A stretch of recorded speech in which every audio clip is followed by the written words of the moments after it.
There were performances that I caught from other Sound Off heats or years that I was really impressed by, like Dino Jams. I'd never heard of them before and showed up and watched them from the corner of the room back there, and I was really just blown away by the level of musicianship in that whole group. The brass section is just like impeccable.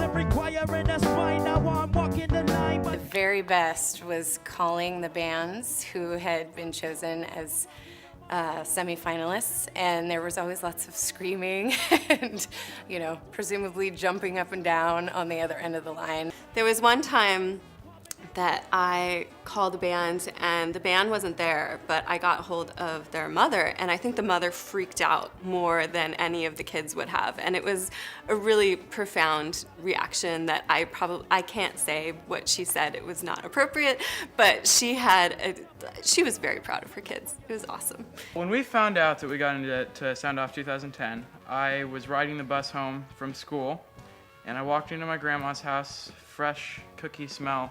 As soon as I walk in, really excited already. And then my mother came in the front door and she said, "Michael, you just got accepted into Sound Off 2010. I threw all my cookies up in the air. I was just ecstatic. And then I went home and took a nap. Before the show, when everything was possible, those are some of the funnest moments, just to see how excited all of the young musicians are. Everyone backstage is ultra positive, ultra excited to be there. That's combined with nervousness. You know, people who have not gone on stage yet are, everyone's scared out of their minds. But they go up there, they do their thing, and everyone is really, really supportive. The year leading up to Sound Off, we were all sophomores in college.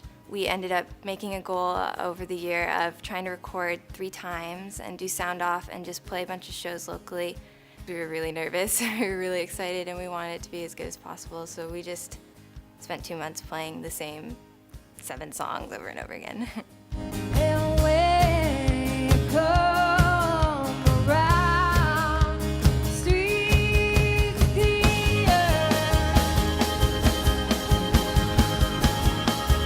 When Sound Off started out, it was perhaps a little bit more guitar, bass, drum, vocal oriented.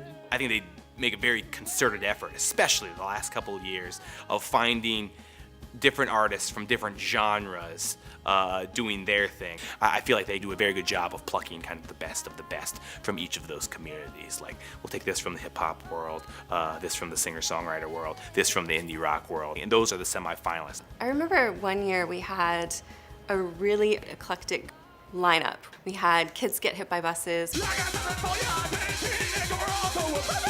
We had Cyrus Fell Down. And there was a group called Raspy and the Vigilantes. Saul, who's a hip-hop artist. I was the last person to perform, and I had to sit through, you know, the shows for all the 3 other bands, and they all killed it. They were amazing. And I really didn't think that I was gonna win, but I went up there, and I remember right before I went on stage, I was like, screw it, I'm just gonna go all out. Let me take you on a ride, homie. We be cruising on a ride, take you to the... And a bunch of kids who had never been to a rap show just embraced me. I really like Whitney Flynn, Hosenbeek. I think her voice just sounded amazing at Sound Off. Just the big sound and how stark and clean her music is with just her and the harp. Candle white, tender and complacent, you want in, but I can never be that girl again. And you could have heard a pin drop because everyone was hanging on every last note that she did. I definitely had goosebumps. I can't speak for anyone else, but it was a standout moment, I think, in Sound Off, sort of across the board. I think anytime that there is a solo kind of singer-songwriter, I always admire how much guts those kids have, because I think of myself at that age, going up in front of a crowd of people. Everyone that we've seen that has done that has just shown kind of great poise and great artistry, and it's very impressive for them as artists, I think, and as human beings.